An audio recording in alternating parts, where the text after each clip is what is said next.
দলিয়াচনত পথ দুৰ্ঘটনা যাত্ৰীবাহী মিউজিক দুৰ্ঘটনাগ্ৰস্ত উক্ত দুৰ্ঘটনাত এগৰাকী গৰ্ভৱতী মহিলাসহ 4গৰাকী গুৰুতৰভাৱে আহত হয়।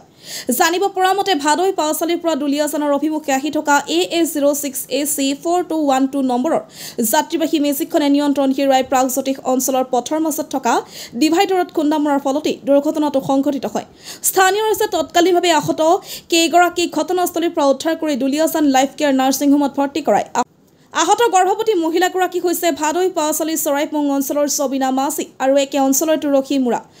ভাদৈ পাওচালিৰ 1 নং কেৰকনি গাঁৱৰ গীতামণি বৰা নামৰ বৃদ্ধগৰাকীৰ লগতে চালক ভাদৈ পাওচালিৰ 2 নং কেৰকনি গাঁৱৰ মাইনা চেতিয়া বুলি জানিব পৰা গৈছে। শেহতীয়াকৈ চিকিৎসকে গৰ্ভৱতী মহিলাগৰাকীক উন্নত চিকিৎসাৰ বাবে ডিব্ৰুগড় অসম চিকিৎসা মহাবিদ্যালয় হাস্পতাললৈ প্ৰেৰণ কৰে। এই দুৰ্ঘটনাত এটি শিশু কথমপি ৰক্ষা পৰে। দুলিয়াজানৰ পৰা কিশোৰ কুমাৰৰ report, north east frontier news. पूरा बॉडी আছে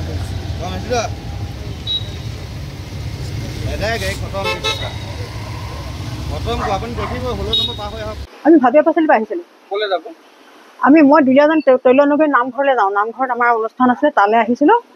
তাত মানে আহোঁতে এতিয়া দুলিয়াজান সোমাওঁতে কি হ'ল মই ক'বই নোৱাৰিলোঁ। ড্ৰাইভাৰজনে ক'ত কেনেকৈ কি কৰিলে।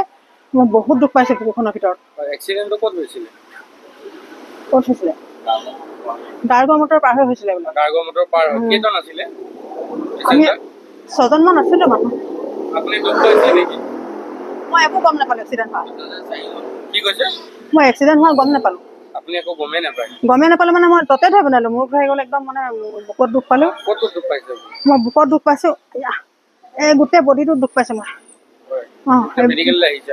মেডিকেল সোমাই দিছে, ইয়ালৈ আহিছে। কি কৈছে ইয়াত একো কোৱাই নাই, এখন চোৱাই নাই। মই বহুত দুখ পাইছোঁ, বুকুখন আৰু পেটটোৰ ভিতৰত বহুত দুখ পাইছোঁ। ঘটনাটো কেনেকৈ হৈছিলে মানে মই আপোনাৰ জাষ্ট টিপলিং পাৰ কৰি পেলাই যেতিয়া অভিমুখে মই যেতিয়া দুলিয়ান ফালে আহি আছিলোঁ, জাষ্ট ফোন কল এটা আহিলে। ফোন কলৰ পিছত ৰিচিভ কৰাৰ পিছতে মোৰ গাড়ীখন মানে ষ্টেৰিংটো অকণ প্লে হৈ আছিলে। এইফালে কাটোতে মানে তেতিয়া পটকৈ ডিভাইডাৰ লাগি গ'ল। মানে গাড়ীত মোৰ 4জন মানুহ আছিলে।